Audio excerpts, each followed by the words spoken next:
Hey there, everybody. Pete Pardo here from Sea of Tranquility. Welcome to another episode of In the Prog Seat. It's Tuesday night, and there's only two of us tonight. Yeah, where the hell everybody go? Everybody just decided they wanted the week off, or maybe they just figured they want to sit home and watch us do a primer for Latin rock. We will pontificate.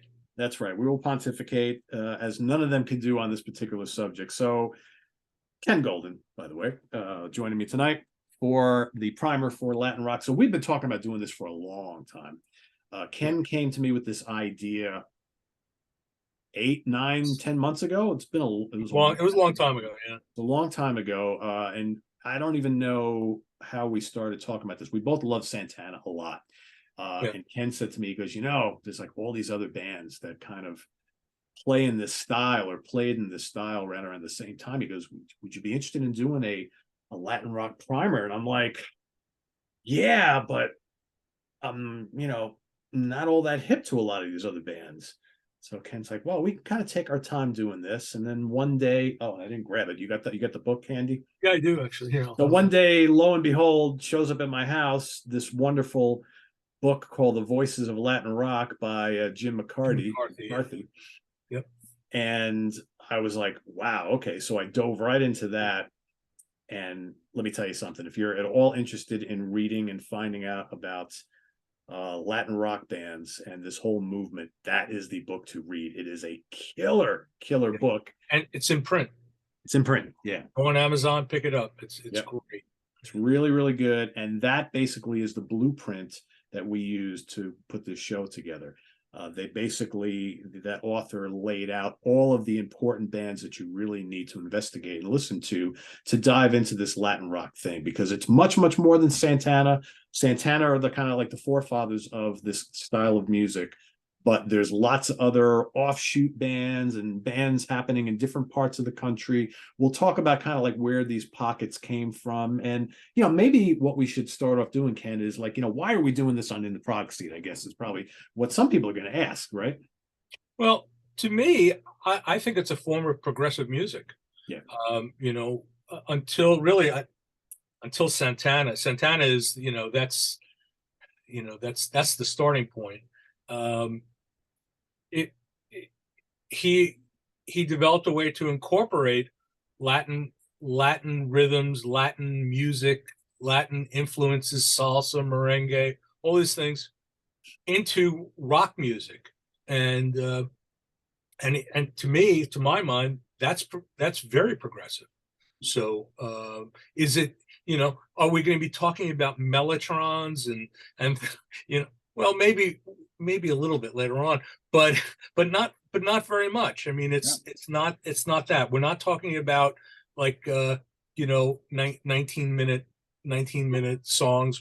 This is not Tales from Topographic Oceans. No. There might be 19-minute tunes, but that's because filled with wah-wah guitars and trombone and absolutely and all that stuff. Absolutely. Yeah. It's because Santana was playing at some festival in Osaka, Japan in 1973, and they're doing a 20-minute version of Soul Sacrifice, something like that. But yeah, I mean, that there is that West Coast jamming aspect to a lot of these bands. I mean, they all are very tightly arranged music, but there is that sort of expansive quality to it. So yeah, I think that if you're a curiosity seeker and you want to hear something a little different, then Latin rock is something you might want to check out. I think, Pete, one thing we should be very clear: this is not an episode where we're talking about South American prog rock. We're not talking about Spanish prog bands. We're not going to be talking about Gothic or Ibio or anything like that. That we could do that in another show if you want. But this is something a little more straight ahead.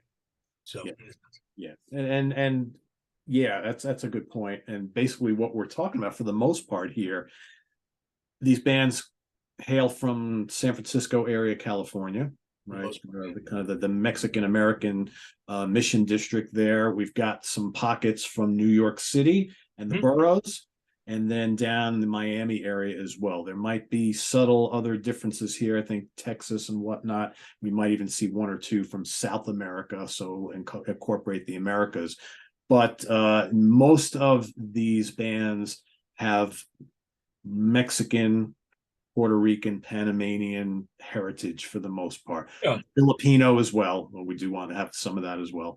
Yeah, I mean, these bands, they kind of, really San Francisco was the launching point for these bands, and a lot of these bands came, a lot of these band members, they came up from Mexico or parts of South America, and from the barrio in San Francisco and LA. So yeah, that's and these bands, what they would do is they would take their heritage, everything they grew up with, and they incorporated it into rock music. Yeah, yeah. The key, what I find, my way of thinking with Latin rock is that one of the things that makes it stand out and so different is the percussive nature of the music. All of these bands, they have very elaborate percussion arrangements, lots of congas, timbales. I mean, multiple players. It's not just a drummer. It's a drummer and a conga player, a 2 or 3, and there's all these complex polyrhythms going on, and then you've got some guy shredding on guitar, a Neil Schon or a Carlos Santana or a Jorge Santana. I mean, and then in some cases horns, very elaborate horn sections, and Hammond organ in a lot of these bands. Yeah, that's a good point. For some reason, I'm not sure why, but maybe because it's just of its time, but the Hammond organ is almost like a staple on all of these albums. Yeah, and you'll hear some synthesizer work at some point, but it's on some of these bands, but it's kind of secondary. The Hammond is really, so if you're a fan, that's another thing, I guess, really, if you're a Prog fan, you dig the Hammond organ, man. Some of these guys, they're unbelievable. Oh yeah. Really, that's along with the guitar, it's the Hammond that really draws me in. And then once you throw all the other elements in, it's like, yeah, really. Yeah, I mean, there's so much going on. I mean, there's a lot of complexity, but there's a lot of melody. I mean, we're going to talk about Santana, but like we all know, Santana had so many great hits. I mean, my God, I was saying, my wife still drives around with Supernatural in the car. She still listens. She does. It's like one of her favorite albums. I mean, it's these guys, they wrote tunes. They had a lot of them had they had radio airplay, and at least in the major cities with with urban environments, with strong Latin communities. So we all grow up hearing Evil Ways, right? So even now. Yeah. So we're going to start off with Santana. Ken's going to kick us off, and we've got about 12 or 15 bands to talk about. We'll talk a little bit about the essential albums you should listen to, a little bit of history about each band and why you should be listening to them. And we urge everybody, and we'll put a list down in the comments below for people to investigate these a little bit. I think what we're trying to do for everybody here is to prompt you to want to go out and listen to some of these bands. Yeah. And yourself, what you think. Some of these bands, there really isn't a lot, they were one and done bands. Yeah. There's a lot of information. Yep. And like we own them, we've heard them, and we'll tell you about them, and you go explore. Yeah. So so I guess to launch it really is it all starts with Santana, and Carlos Santana. It was originally the Carlos Santana Blues Band, and they kind of worked their way up, getting a lot of support from Bill Graham, regulars at the Fillmore. Played at Woodstock, right? I mean, So they're the launching point. They're the godhead of this whole Latin rock thing, and I guess it was their popularity that sparked this whole genre. And also, a lot of the members that were in Santana. I mean, the band's still going. There's all these different iterations of the band. A lot of these guys started their own bands. Yeah. So it's like a disease. It just So the first album, and if I guess I'll expound a little bit on some of these things.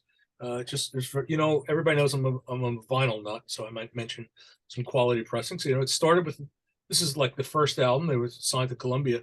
If anybody collects vinyl, you want to find this German pressing on ARS Records, Jörg Kessler.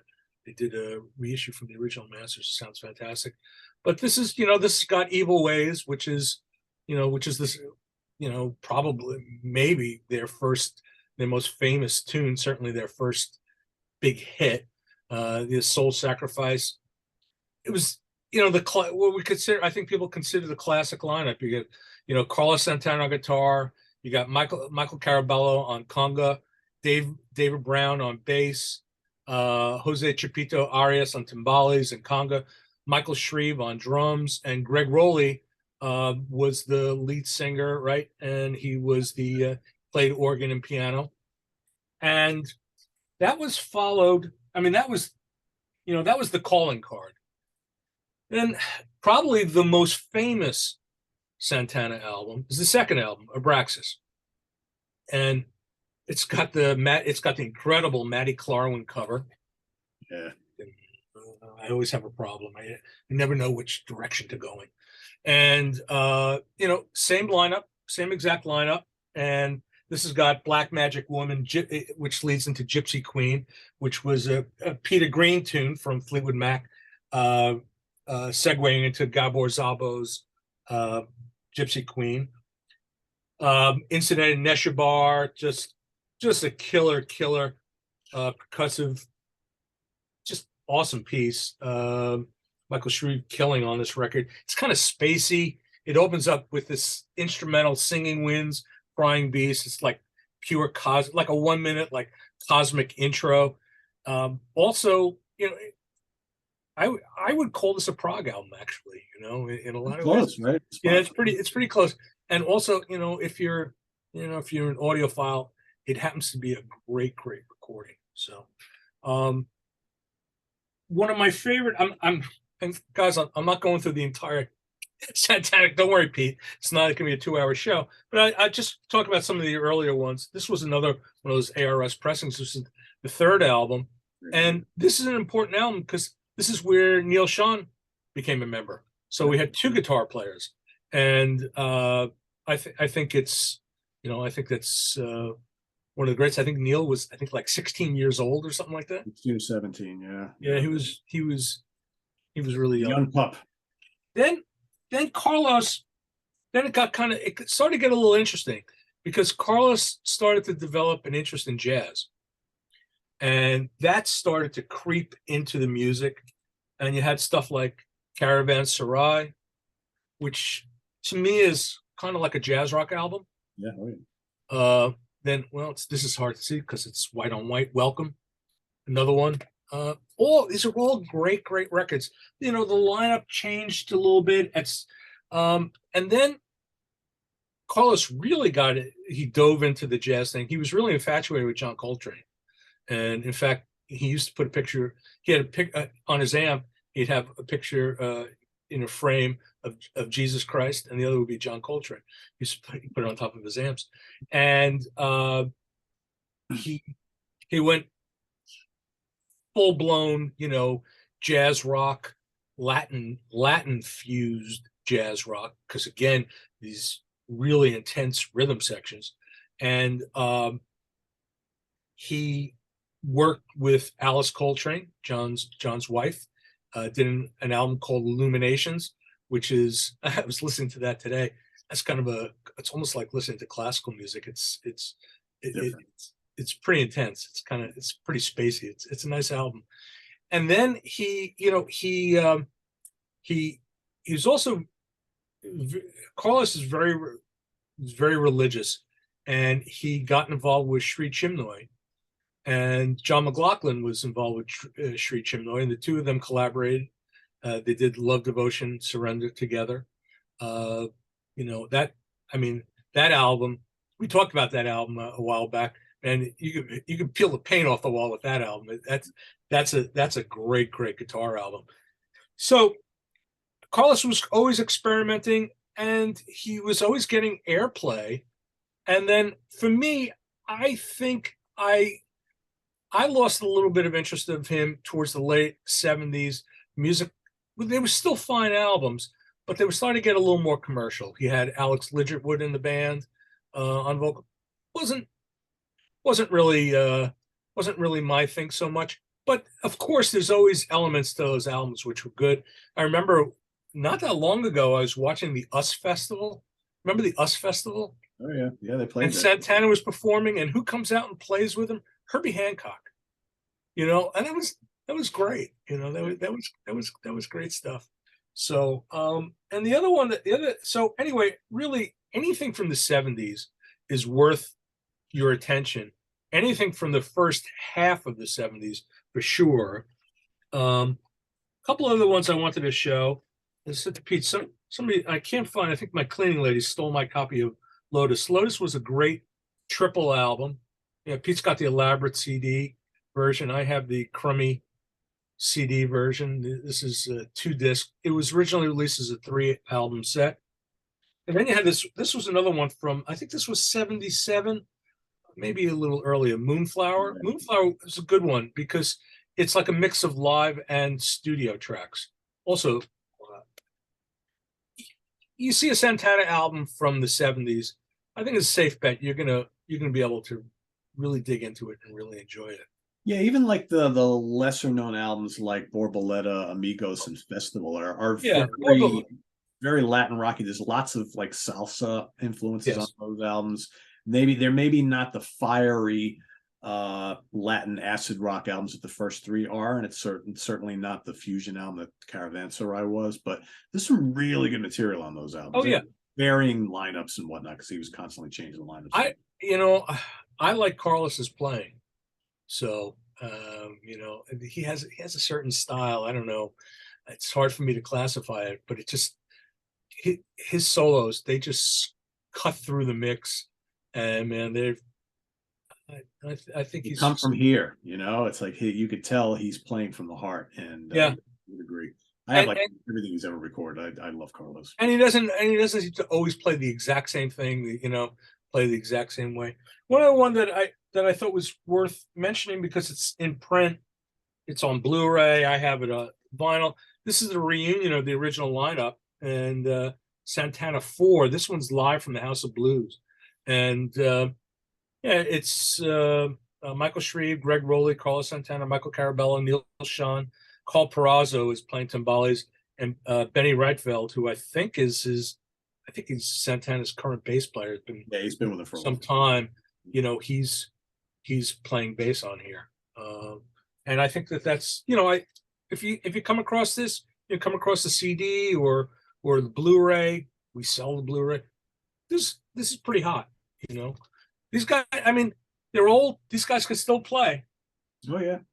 Carlos can still play. I saw them on that tour at the Garden with Journey. So, and that was right after the album came out, and it was great.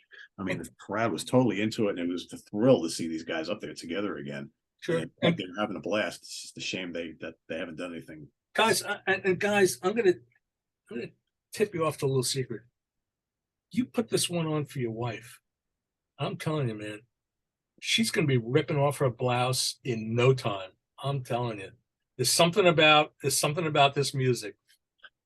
Trust me on that.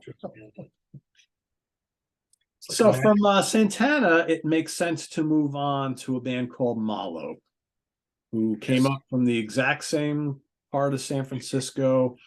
Again, Mexican-American members. In fact, a guy named Jorge Santana, Carlos's brother, founding member of Malo. And they've released a whole bunch of albums during the 70s. They had somewhat of a fairly big hit for the band in 1972, Suavecito.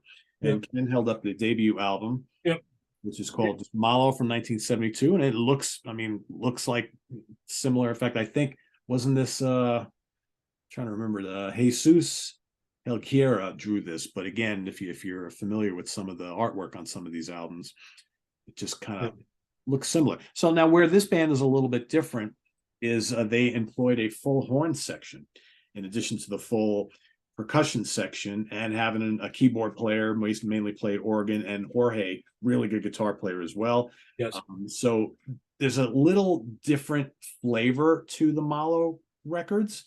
Although the first album is pretty fiery, there's a lot of similarities to Santana, but I think these guys go off more into the salsa direction and maybe big band jazz. Like in some of these bands too, we haven't talked about this yet.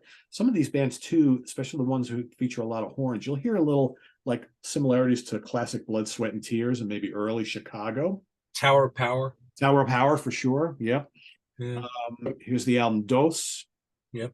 You can see them right there. I would recommend the first two albums highly, although to me their first four are really good. Evolution from 1973. Yeah, great cover. That's a great cover. Look at this. I mean, that's quite good.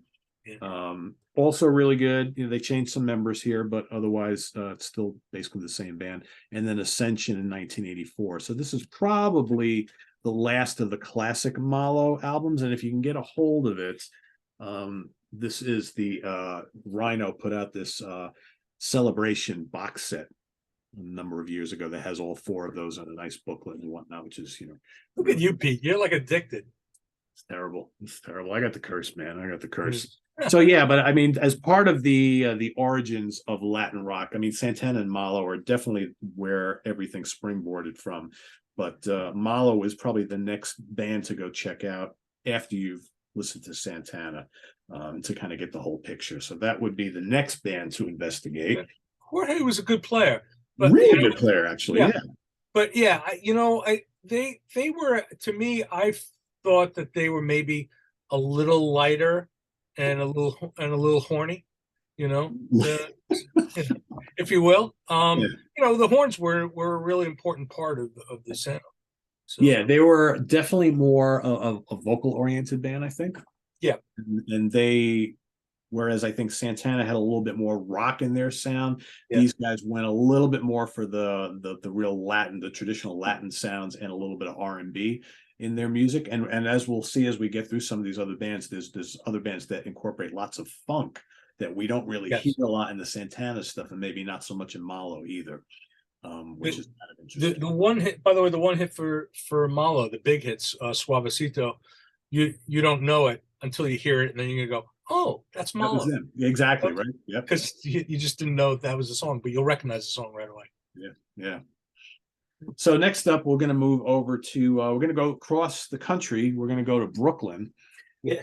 For a band formed in 1975, highly influenced by Santana. And in fact, if you love those first three Santana albums that Ken showed before, with the screaming guitars and the Hammond organ and the percussion all over the place, you got to check out Chongo from Brooklyn, New York. Yep. That's the self-titled release. This is Ken and I, when we first started talking about doing this, he's like, have you heard Chongo yet? That album is pure fire. It is. This is really good stuff. Yeah, really good stuff. And this is the Karma CD release, and Ken's got a nice vinyl there.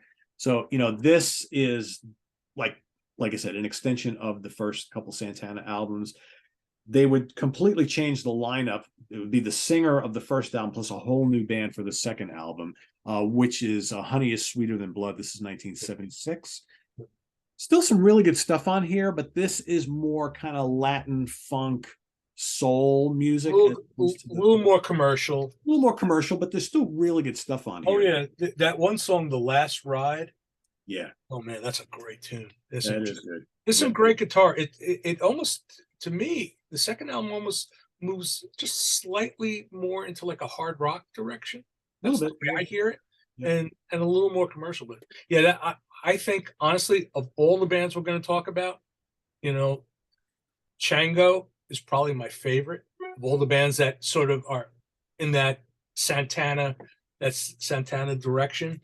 I don't want to say they wrote this first album with tracing paper, but but I got to tell you, it's really this is a smoking hot album. It is. It really is. This one is If just you close your eyes, you'll think you're going back to 1971. It's Carlos and Company. It's absolutely. It's a great, really good, and there's great just jams all over it. And the guitar playing and the Hammond organ playing is killer. Percussion is great. Yeah, this is definitely. If maybe at the end of the show we'll kind of recommend the 5 albums out of all these that you have to hear.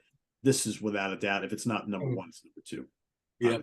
Yeah, Santana notwithstanding. So with that, I'll turn it back over to Ken. Right. So the next band I'm going to talk about is Caldera, and Caldera was kind of an outlier. I'm holding up their second album, which is this one's called Sky. Well, actually, no, this is the first album. This is the better album. Yeah. This is, the second album is called Sky Island, and there's a 2-on-1 CD. I don't know, is that BGO maybe who did it? I think it's BGO, yeah. Yeah, so they put the first 2 albums. So Caldera, they were a little more of an outlier because they were really more of a jazz fusion band, but very strong Latin influences. I mean, they were you wouldn't hear a tremendous connection to Santana, so to speak. Vocals are used more. It's not really so much vocals in terms of lyrics. It's more of like the voice, and it's used more as an instrument. The guitar player is Jorge Struns. He's just ridiculously great. Eduardo Del Barrio plays some just phenomenal synth solos on here. You got Ralph Humphrey and Chester Thompson playing drums on the first album. Steve Tavaglione playing sax and flute. It's Latin jazz rock. Maybe we shouldn't even be talking about it, but save it for a jazz rock show or something. But so the Latin influence is very, very strong. This first album, this is just pure fire, and I don't know why I don't have it on vinyl. And this is great. Sky Island, very good, but not quite as good, but still great stuff. After that, they made 2 more albums that I never heard, but I know Struns, he started doing new age albums. Yeah, Struns and Farah, right? They became a pretty notable and popular kind of new wave jazzy band, right? Yeah, late 80s, early 90s. I can't tell you what they sound like, but I can imagine. I don't remember. I used to hear them all the time on like jazz radio, but I couldn't. Yeah. But if you're a jazz rock fan, Caldera, yeah, certainly those first 2, definitely the first album. This one, yeah, this is fantastic, I think. Yep. So they were from New York City. Yep. And if you like Weather Report, Return to Forever, you'll find stuff of interest in their music. Yep. Yeah. Stuff. The next one is an interesting band and a great band, and a band that actually, I'm going to tell you that for years, I toyed with the idea of reissuing this album. I knew the right people at Sony, and I didn't pursue it because honestly, I didn't know if anybody would buy it or if anybody would care. But it just got reissued, and I'm going to hold up an original. And it's a band from San Francisco, and they were called Dakila. And the thing about Dakila that was really interesting is they were from San Francisco, but they were basically Filipino. Yeah. So they replicated that Santana sound, but with so there's got those Santana Latin influences, but there's also something else. There's that little extra ingredient, I think, that Filipino ingredient, and it's a very hot album. Some of the tracks are sung in Tagalog, which is Filipino language. They were contemporaries of Santana and Malo. They used to perform with them. Yeah. And more than a little bit rubbed off on them. 2 guitar players, Hammond organ. What was interesting is the band said that the label kind of screwed with them. They came into the studio, recorded 10 tracks, but when they left, they were edited down and into 6 tracks. they didn't even recognize their own music, so the album went nowhere. They tell that. Did they tell that story in there? Yeah. And and they broke up. They broke up a couple of years after doing the album. There's what's interesting is apparently because of the book, there's a section of them covered in this book. There was renewed interest in the band. And they said, you know, they were never interviewed for the book, but it was very very favorably covered, and so people were interested. And they reformed a version of the band, and I believe they're still performing. Yeah. And yeah, Spanish label just reissued it on vinyl and CD. I think Pete, you have the CD, right? Yep. Guerson's a very good label, and so yeah, so this is a original copies. This are getting kind of tough to find. So yeah, it's just one of those things. I tell you, I picked it up years ago, and I said, "Does anybody? I know the right people at Sony, but will anybody care?" And I dicked around with it for years and years, and I never pulled the trigger on it. And then Gerson came around and did it, and I was like, "Damn, I should have done it. I knew I should have done it." Somebody was smarter than me. So. Another recommended album to listen to here, and it's spelled Dakila. Dakila kind of sounds like you can, and I'm pretty sure it's on Bandcamp. I think Gerson's a Bandcamp page. I believe so. Yeah. I'm pretty sure, and it's on all the streaming services. Yep, it's red hot. You want me to keep going? Yep. Okay, the next one. This is an oddball one. I don't know much about this band, but I'm going to talk about them anyway. The band is called Toro, and they were a one and done band. They were signed to Coco Records, which was a New York label that was broadly working. They were a Latin label, and they were kind of like contemporaries to Fania. Fania was the big Latin label based out of New York, and Fania kind of drove the entire Latin music scene, really. They, all the big names were signed to Fania. So Coco was yet another one. I don't know the legitimacy if this is one of those tax write-off labels, mafia run labels. I don't know. But here's what I know: Toro made this one album, very hot album. It has a bit of somehow it has this like a little bit of like a New York City flavor to it. And Larry Harlow was in the Latin music scene, not the Latin rock scene per se, but the Latin music scene. Larry Harlow is a very important figure. He was a producer, and he was a key component of Fania Records. And so he plays on this album. He plays mellotron, he plays clavinet, he plays mini moog, and he plays organ. And there's just it's great. Go find tracks from this album online. There's like one track, a track called Ramona. That's all you could hear. I mean, but I won't even say it's really indicative of the album. This is just a killer hot album, and it's just ripping guitar, killer timbales, congas, and it's just a smoking album. And this one needs to be reissued. My copy, somebody scribbled Latin Hustle with Toro. So I don't know. It's a tough one. It's getting expensive too. Somebody should reissue it.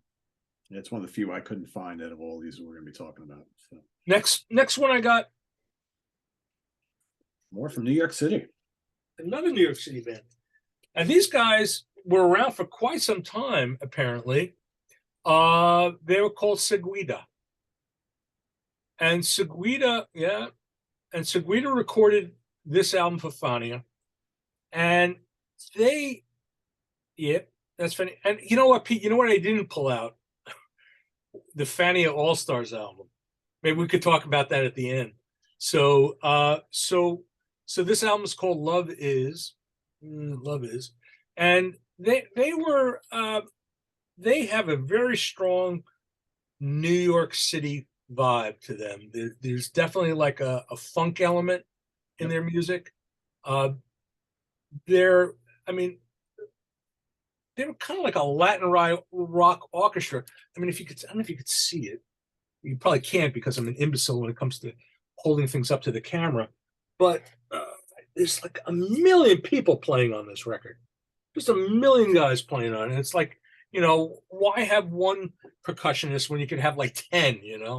So it's lots of guitar, organs, synthesizers. The second side kind of moves into Prog territory. It has these suites. So actually the end of side one, you have New York City Blues Day, followed by New York City's Blues Night. And then side two opens up with Afro-Rican Suite Part 1, followed by Afro-Rican Suite Part 2, and then Opus 18 number 1 and Opus 18 number 2. Yeah. So yeah, it's very different from the West Coast sound. Yeah, maybe in spots you might hear a little Santana, but that's not really the thing. You put this album on and it's going to smell like the Bronx in your room, man. It's Yeah, they're all Puerto Rican members, and before they got signed, they were opening up for all the salsa and merengue bands in the area. Yeah. That's funny.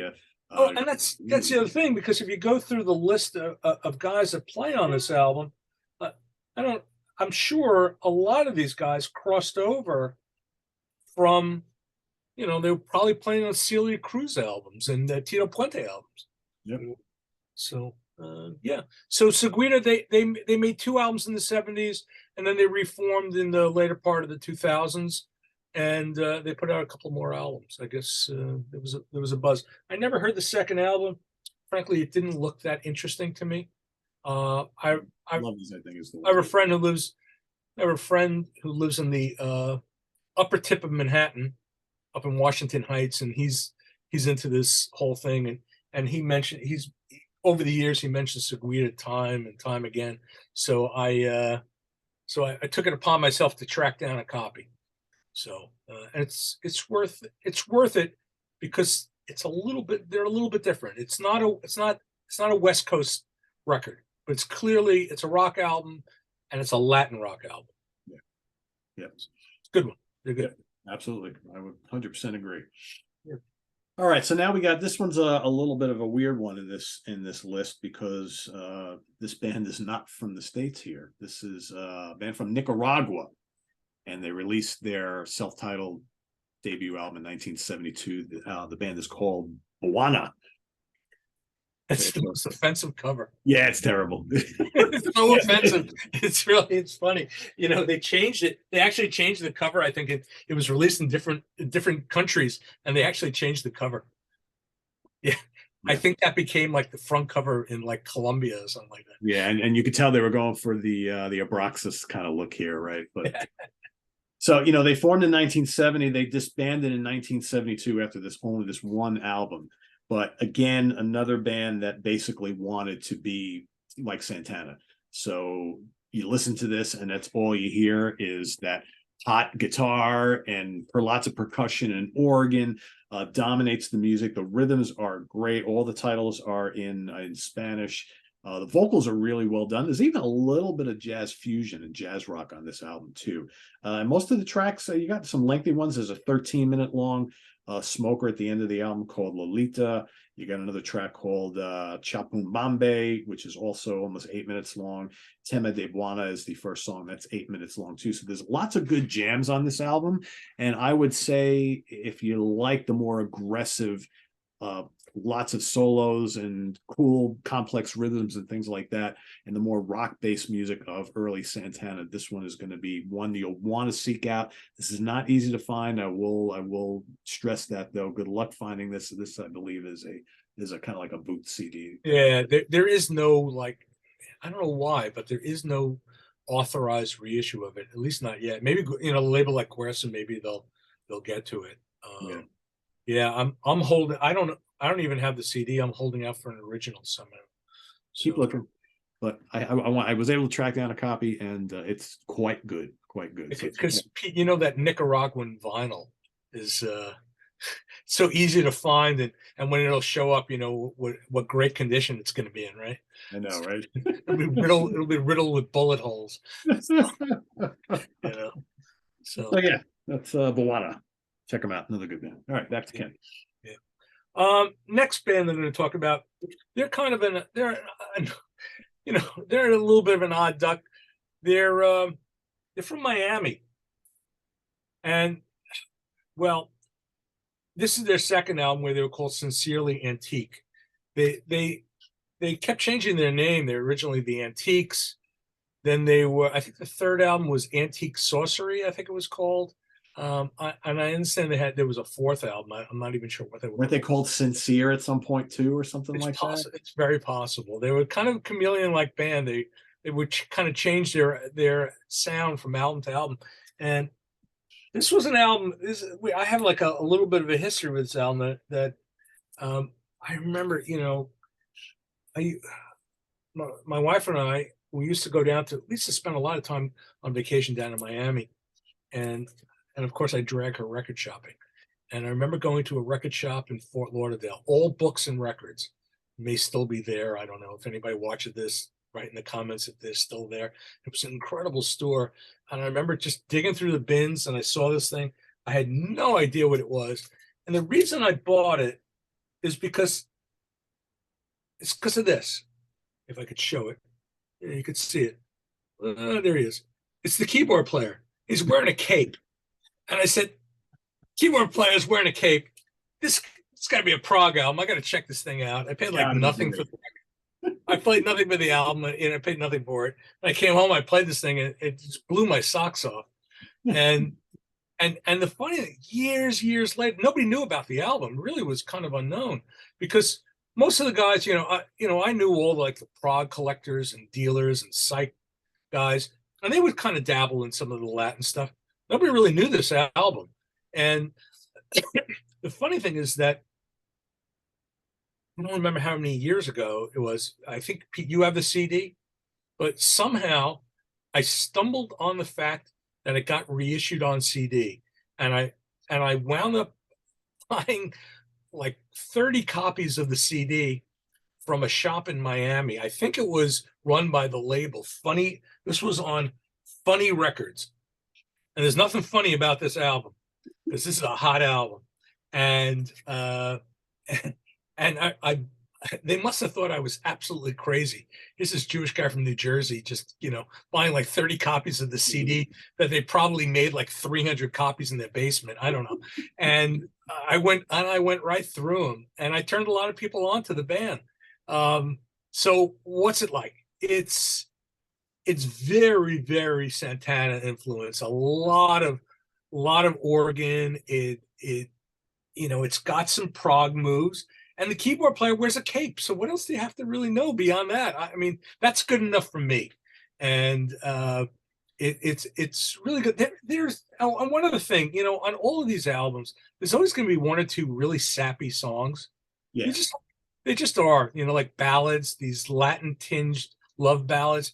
This album has that too. You just you have to plow through it. If you have the CD, you skip them, whatever. But Sincerely Antique, this is good. And now this one, when I bought it and I paid $10 for it, 25, 30 years ago. Now, God, you add, I don't know, it's probably about 20 times that now. So, but, and the CD, you might be able to find the CD. So I used to see it on eBay from time to time. So you found one, right? So no, you didn't find it? No, I don't have that. I had the CD. I sent you the files of that. Yeah, you did. Yeah. So yeah. I'll have to track that down. Yeah, it's good. So all right. So from Miami, let's come back up to the New York area, right? So here's a band. This band actually had quite a bit of success from Brooklyn, New York, and this was a band made up of Panamanian American members, and in fact, it was kind of like a family band because a whole bunch of the folks in the band were all related. And the band is Mandrill. Mm-hmm. And this is an interesting band because here you have a band that actually could funk with the best of them, but they had this really cool Latin rock element going through their music. They also added some elements of jazz and soul. They had a full horn section. They had a great guitar player, loads of keyboards. You had vibes, percussion, flute, bass. You had on the debut album, you had a 5-part suite on here, right? There was a sidelong track, second side. That's kind of proggy, right? Yeah, They yeah. had actually these albums did fairly well for them, especially their early albums. They had a bunch of singles that showed up on the like Spanish charts as well as the funk charts or the soul charts, like songs like "Get It All," "Mandrill," "Fence Walk." I think was their biggest hit. "Hang Loose," "Love Song," "Mango Meat," "Positive Things," all did pretty well in the singles charts and on the soul charts. They're still playing and recording today. They've got a ton of albums, and these albums are really fun and really eclectic. If I could like kind of like describe all the things you hear when you listen to Mandrill, it's like you hear a little Santana, especially on the early albums, but think a little bit of like Sly and the Family Stone, maybe a little bit of Parliament Funkadelic, certainly. You mentioned Tower of Power before, Blood, Sweat, and Tears, the horn bands. You get all of that on all these albums. Really good and really good songs. They were good songwriters too. Mandrill from 1970. So this is one of the early bands of all these we're talking about Yep. here. That's their The, first. the first, I'd say like maybe the first three are like kind of for that band, kind of the key. Yeah, I would go a little further because I think the first three I think are the best. Mandrill is the second album. Then Composite Truth, really good. This is the third album from 1973. But I also think there's plenty to enjoy on Just Outside of Town, which is from 73. And Definitely. then they released a double album in 74 called Mandrill Land. And here Yeah, again, yeah, yeah. they're Actually, I have going, that. Yeah, I have that one. Yeah. they're kind of going for the whole Abraxas look That- here too. That's it. That's the Tales from Topographic Oceans. Yeah, pretty much, right? Double album, right? Yep. But if you look at like the list of players that are on this album, you can't really read that here, but you got an organ player who also plays acoustic piano. You got a separate guy who plays Fender Rhodes and clavinet. You got a trumpet player who also plays percussion. You got a sax player, you got a flute player, you got a bass guitarist, you got a regular guitarist, a separate drummer. I mean, everybody sings and everybody plays multiple instruments. So really cool band. So and I know they got a lot of attention based on the the Mandrill ape on the front, but really good stuff. I would highly recommend Mandrill if you're going to investigate some of this stuff. Yeah. From there, all right, let's move on, Ken. Next. All right. The next one I got is a band from Los Angeles, El Chicano. And El Chicano, they were pretty prolific. They had a number of albums. Their first album, which I don't own for some reason, is called it came out in 1970, so a little early, called Viva Torado. And the thing that's a little different about these guys is that they do a lot of cover tunes. Yeah. But they do a lot with them, and very good. I mean, they open up. Viva Torado opens up with a cover of Cantaloupe Island, Herbie Hancock's Cantaloupe Island. Really good. Really good. And all the albums have it, and they're predominantly instrumental, not exclusively, but predominantly some really ripping guitar and organ. And if you like that early organ-driven Santana sound, and as you watch the show, if you follow the show, you know that we do. And I guess if you like it, El Chicano is definitely along those lines, and good stuff. Very, yeah, kind of interesting in that the covers thing. Just they do Eleanor Rigby. I mean, it's but they do something. But they do something with it. Yeah, they actually, yeah, and hard to find their stuff on CD. I was only able to find this 20th Century compilation, which has a good amount of songs on it. It's got a dozen tracks on there. Some of them, some covers, very good. And there's the guys in the band. Yeah, I think there may be another compilation out there of some sort, but nobody's. Yeah, they haven't really. I don't think they've done them one at a time. Like this one, they do. We've only just begun. Yeah, the Carpenters tune. It's like, but again, you get that. You get that organ and stuff, and you get the congas playing, and something a little different. I'm not going to say that each one of these bands is essential, but they're all part of the sound, and they, and if let's say if you collect vinyl, you can find these you'll always see these El Chicano albums in the used bins, and they're worth exploring. Yeah, it's fun music. Good band. Yeah.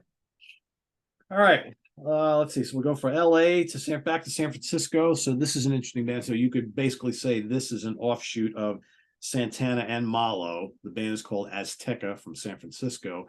And this band was actually formed by ex-Santana members Coke and Pete Escovedo, okay, percussion players in that band. This band also included Lenny White from Miles Davis and Return to Forever, also included Neil Schon, also included the great Eddie Henderson. Sheila E. was in this band for a little bit, and many, many other very prominent jazz members. And to me, if you listen to the two albums from Azteca, we got the self-titled from 72 and Pyramids of the Moon from 73. They're kind of like a Latin rock big band. Lots of horns and reeds. So you got trumpet, trombone, sax, flute, keyboards, percussion, guitars, multiple vocalists. This music of Azteca is pretty accessible. There are some hot jams on here. Neil Schon in particular does some really nice guitar work on the first album, but these are very much vocal oriented tracks that are embellished by some really hot instrumentation as well. I would say Azteca, the self-titled debut, is probably the best of the two, although Pyramids of the Moon does have some good compositions on it as well. But these are worth getting, and this is a twofer, so you can find this CD out there in the wild. Yeah, both albums on one, which is cool. Is that like an SACD? Yeah, that's an SACD actually. Yeah, it is. Yep, it's on the Vocal label. I was just reading about them before in the Voices of Latin Rock. There's a section on them where basically Neil Schon was talking about it, so that basically drugs did them in. That the band was a bit of a train wreck, and they were just too whacked out on coke and then whatever, they were just So they were a good band. They weren't, for me, they were like a B to B plus. They weren't like they were good. They were good, and you had it was like the sum of the parts. You have all these great people on there. Were individually, it was maybe better than the whole, but they were good. Yeah, I would say Azteca were good. Probably could have been better. Could have been great. Still good. They had potential to be great. Yeah, I'd agree. So now I'm going to tell everybody about a great album. Yeah. And this is an album that used to find this in the bins for $0.25. And it's actually a jazz rock album. It's by Luis Gasca, trumpet player. It's called For Those Who Chant, although I'm not even sure where it even said. Oh, there it says on the inside, For Those Who Chant. I always just thought it was just called Luis Gasca, but they call it For Those Who Chant. And he was a trumpeter who played with Santana. Yep. And this is actually his second album. His first album came out in 1969. This one came out in 1972. And it is just an absolutely fantastic Latin jazz rock album. The lineup on this record is insane. Yeah. He has the entire Santana band playing on here, plus the rhythm section is Stanley Clarke and Lenny White. You have Joe Henderson playing on there, Hadley Callman playing. Got George Cables on electric piano. It's just amazing. There's all these. There's all these percussionists, and it's also, it's just, Michael Carabello, you got Coke Esposito, Escovedo. It's just, there's so much going on here. But it's Luis Gasca on trumpet and flugelhorn, Joe Henderson on tenor sax, the guitarist Neil Schon and Carlos Santana. It's George Cables, Greg Rowley, Mark Levine, Richard Kermode on organ. He was the Malo player, right? Yeah. Yep. And Lenny White, Michael Shreve on drums, Stanley Clarke on bass. It's crazy good. It's also a crazy good recording. And I turned on a lot of my audiophile friends on, especially it opens up, man, the sound stage on this thing, and you hear the percussion just moving across the room, and there's so much going on all over the place. There's a lot of depth to it. It's a very intense record. And I think, Pete, you have like the Japanese CD? Yeah. Yep. It only came out in Japan, and I got to tell you, whatever it costs, you want this record.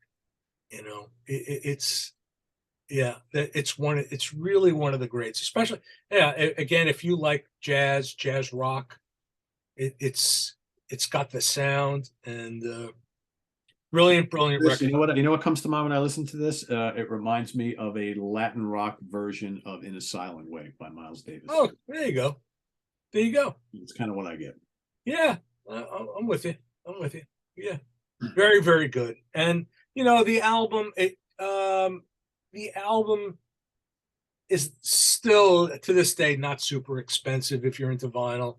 I bought this down in Atlanta at Fantasyland Records. Paid big $15 for it. Probably on a visit down to Prog Power. I was poking around looking for records. So yeah, it's and you just see it. You see it from time to time. You used to see it for a quarter. And yeah, highly recommended. Of all the things we're talking about tonight, one of my top albums is Luis Gasca. So for those who chant, that's Yeah, good stuff. a big one. All right, a couple of ones here, bands that were not very prolific at all, but still very worthwhile to check out. We're going to go to Los Angeles, California for a band formed in 1972 by two El Chicano members. So again, you get all these offshoot bands. Rudy and Steve Salas from El Chicano put together a band called Tierra. Mm-hmm. This is a good one. Yeah. From 1973. They only released 2 albums, this and Stranded in 1975. Fiery Latin rock, mixed with a little bit of soul, R&B, and funk. Again, lots of Santana influences on here. You get the eclectic nature of El Chicano as well, and I think they also bring that kind of funky R&B thing going on there too. But a lot of really good guitar work on here, yeah. Great rhythms here, a lot of groove to this album. And I was just listening to this again the other day, and this is another good one worth checking out. Pretty fiery stuff on here. So it's called Tierra. And then another one, let's go back to San Francisco, because why not? This is another one of these Chicano rock bands, right? Formed in 1973 by an ex-Malo member, Richard Bean. And these guys got signed to Arista Records. They broke up a few years later, only released the one album. Sapo is the name of the band, 1974. Although they have reformed in recent years, and you can see the little frog on there, right? Full horn section, lots of percussion. Raul Ricao, also a member of the original band, he would later jump into Santana, so you get a lot of this kind of going back and forth here. But again, some really nice jams. Most of the tracks on here are like 5 to 6 minutes long, so you do get plenty of soloing, a lot of little extended workouts, which I really like quite a bit. Vocally really good. You can find this out there. This again is another one of those kind of boot CDs, so it's a little tough to find, and you might pay a little penny for it, but it's worth it. Really, really good stuff. Another one of those rare bands from this era that are worth checking out. As is another one, Macondo from Los Angeles, another Mexican-American band formed in the early 70s, heavily influenced by Santana and Malo, as well as El Chicano and Chango. Very similar. Lots of guitar, lots of organ, loads and loads of percussion. This is the self-titled album from 1972. So you got Alberto Hernandez, lead guitars and vocals, Max Ubalez on rhythm guitar, so 2 guitar players on here, Fred Ramirez on vocals, on organ, piano, and vibes, Ron Treaton on bass, Frank Martinez on drums, and then you got Lee Pastore on congas and percussion, and Eddie Salcido on timbales and percussion. So another really, really good one here. Kondo. And then kind of the last one here of all these original bands, and here's a guy we mentioned before, and this along with the album that we were talking about before by Luis Gasca. Here's another kind of solo album from one of these guys that I think is highly recommended, and it's Jose Chapito Arias. Again, the Nicaraguan percussionist who was in Santana and kind of appeared on lots of these other bands. He also appears in another band we're going to talk about in a minute, which is more of a more recent band. This guy has played with everybody. He's played on so many rock albums you've heard of, so many blues and pop albums, and he just has a real signature style of percussion. He's very, very busy. He can kind of do it all. This album, self-titled, contains many members of Santana and Malo. Everybody from a lot of these bands we've talked about appear on this album. It's like a who's who of the Latin rock scene. And this came out in 1974. And I believe It's his only solo album, strangely enough. And you can get this. This is a Japanese import I picked up. I believe you can find the LP of this, the vinyl, but this is the CD. Really, really good stuff. Jose Chapito Arias. He's a member. See, people don't understand what I created a monster. I didn't even know this album existed. And Pete's like, "Oh, you got to have it. You got to have it." So now I'm looking for this album. So. All right. Do we want to talk quickly about Abraxas Pool before we move on to a couple honorable mentions from outside the U.S.? So Abraxas Pool, some of you may remember this. This came out in 1997. This was basically the reunion of the classic Santana lineup from the early 70s, minus Carlos. Yeah. So you get Jose Chapito Arias, Neil Sean is on here, Alfonso Johnson's on here, Greg Rawley's on here, Michael Shreve, Michael Carabello, all on here. This is high energy Santana 3, just without Carlos, basically. Good anthemic vocals. I mean, I just love Greg Rawley as a singer anyway. I think it was just such a breath of fresh air to hear him again on here, but just a lot of good guitar playing, a lot of great rhythms, and just a kind of heavy Latin rock, grooves aplenty. Ken and I were just talking before we went on air that we both bought this when it first came out, and then somehow we both sold our copies. Why, I don't know. And then when we were getting ready to do this, I'm kind of like, why did I ever get rid of that? I never find it. It's out of print. So if you track this down now, you might pay a pretty penny for it. It's kind of expensive now, I think. Yeah. It's a good record. Yeah. It is a good record. I don't know why I sold it. I don't know either. We do stupid things sometimes. Yeah, we do. We do. This is one of them. That's worth tracking down. Yeah. So we got just a couple of other bands to kind of finish this up with and mention that again, the whole Latin rock sound kind of made its way over the pond and across the world with other musicians and bands who really got off on Santana and some of these other bands and wanted to do something similar. So Ken, where do we want to start here? I guess. Oh, you want to go to Sweden first? Go to Sweden first. Yep. So I have nothing to hold up, and that's a sad story because I used to own this album, and I don't know why I sold this album, and I'm still trying to find a nice original copy. We're talking about Kvartetten som Sprangde from Sweden. They made one album called Cockfalls, and they were a Swedish one and done band, and they were often compared to Santana because they have this sort of dirty organ sound that like Greg Rowley and Tom Coster had with Santana. Just that it's organ, but it's like angry, and also there's a lot of conga work going on, a lot of Latin percussion. But the interesting thing now, revisiting the album after all this time, if you listen to it, you could hear the influence that this band had on Agusa.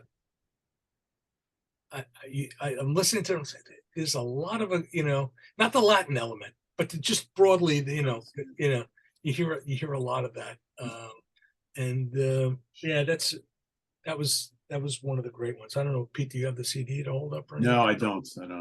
Yeah, I know it got reissued on Subliminal Sounds, and I asked them years ago when they did the reissue if it was taken from master tapes. I never responded, so I interpreted that as a no.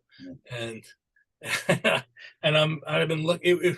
It was originally released on the Gump label, and what I remember from the Gump label, I think there were like only 4 releases that came out on Gump, and it's really one of the great Swedish prog albums from the early 70s. And if you like Latin rock, you're gonna love Kvartetten som Sprangde. So that's why did I sell that record? I'm so depressed. The hunt will be on. There were certain albums, everybody knows I'm a crazy vinyl collector, and over the years there's certain albums I got rid of, and little by little I've been trying to reacquire them. So and this is some of them. You get rid of them and you don't think twice about it. This is one I got rid of it, and I was like, why did I sell this? Why did I sell this record so good? So this is one of the greats, Kvartetten som Sprangde. So also Australia, right? It's all the way down under. A band called Piranha. Yes. Released 2 albums, Piranha in 71 and Piranha 2 in 72, 71 and Piranha 2 in 72. Let's see if we can. Let's see what they did with the cover here. Did they do anything? Yeah, it's a nice. Yeah, nice cover. Very jammy stuff. It's prog, but there's a lot of Latin influences going on. You hear the percussion from time to time, and I think also too the guitar players are guitar player is very influenced by Carlos. Yeah, they were. Yeah, there's conga, timbales, cowbell. You can never have enough cowbell, right? Yeah, organ, guitar. Yeah, they were. Very good. I never heard the first one, self-titled. Yeah, good. It's good. But this one, Piranha 2, they were often compared to Santana, and I'll tell you why, because they sound a lot like Santana. Yeah, really good. Another band, we'll go to the UK, a band called Paladin. Yeah. So they have a couple albums. Some of you may have seen their second album actually has a Roger Dean cover. Right. Yeah, one of the iconic Roger Dean covers. Yeah. But that's not really. I think their first album is where they kind of had that. They were trying to get their Latin rock thing on a little bit. You don't really hear much on the second album, but here you definitely hear it on here. The self-titled. This was 1971. It's a good one. It's good. The second album is good too, but it bears no relation really to this. It's a different album. Weirdly, this one, well, I can imagine why. I mean, this isn't much of a cover, but it got released in the U.S. with a totally different cover, and the track listing is different. So it's weird, but good. I mean, Paladin were a good band. They weren't an amazing band. They weren't, they weren't a top tier British prog band, but second, third. You come across the albums, definitely worth. I think check it out. Yeah. The CD was what? Esoteric? Was on Esoteric? I believe so. No, actually, this is God. I can barely even read this. Hold on. It's so small. This is on. Is that on Ferraro Records? I can't. It's so small. I can't even read it. Helion Records. Helion Records. That's like the Brazilian pressing. Yes, yeah. I thought Esoteric did this though. Also, yeah, they did. It's out of print. It's been out of print for a few years. That's one thing with Esoteric. A lot of that stuff goes out of print quickly. Yeah, it does. I have the vinyl in stock. If anybody wants the vinyl edition, I have this. I have this version for sale. Good album. Good solid record. Yeah. And the last band we're going to talk about today is from the Netherlands, of all places, and that is a band called Masada. And this is their album, God, how are we going to pronounce it? Astaganaga. Astaganaga, something like that. Anyway, as you can see by the cover, right, this is very much influenced by Santana. You listen to this, you hear Santana, you hear Malo. Really good. This is from 1978, actually. So just a bunch of guys. I don't know anything about them really. It's really good, but it's really good. If you want to have a Latin rock sound, would you name your band Masada? It sounds like something out of like the Middle East. Yeah, probably not. Probably not. And their next album was called Pukul Tifa. Of course. And their third album was called Pusaka. And Pusaka's supposed to be really good. I have that on order. I haven't gotten it yet, but yeah, this is really good too. And again, lots of horns, great guitar, catchy stuff. Highly recommend it if you want to kind of investigate some of the non-US bands here, Latin America US bands. So there's probably more, but the one thing we didn't talk about, which we should talk about briefly, is the Fania All Stars. Yeah. So I have an album in my collection. It was recorded live at Yankee Stadium, and basically it was a very hot album. It's guys who recorded for Fania, but also Mungo Santa Maria is performing, and Jan Hammer, and and I forget who else is on there, but they're tearing it up, and probably playing to like 50,000 people or something like that. And Yeah. Yeah. Yeah, the Fania All Stars are huge in the like New York City area, Puerto Rican music scene, as well as in Puerto Rico. Like my wife and her family, they're Puerto Rican, and the Fania All Stars are like legends to all of them. And it's all made up of jazz musicians, you know, on the Latin jazz rock scene and Yep. salsa and merengue scene. And Fania All Stars, really good band. No, it's not rock, right? But they've got players that have kind of infiltrated a lot of these. Oh other yeah. So yeah, so it came out on originally came out, it was called Latin Soul Rock in 1974.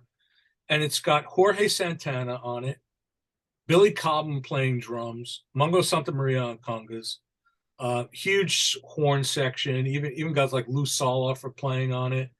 And I'm pretty sure that Jan Hammer's on this. Yeah, there's Jan Hammer playing Hammond organ. So it crosses over, and this is 10-minute track called Congo Bongo.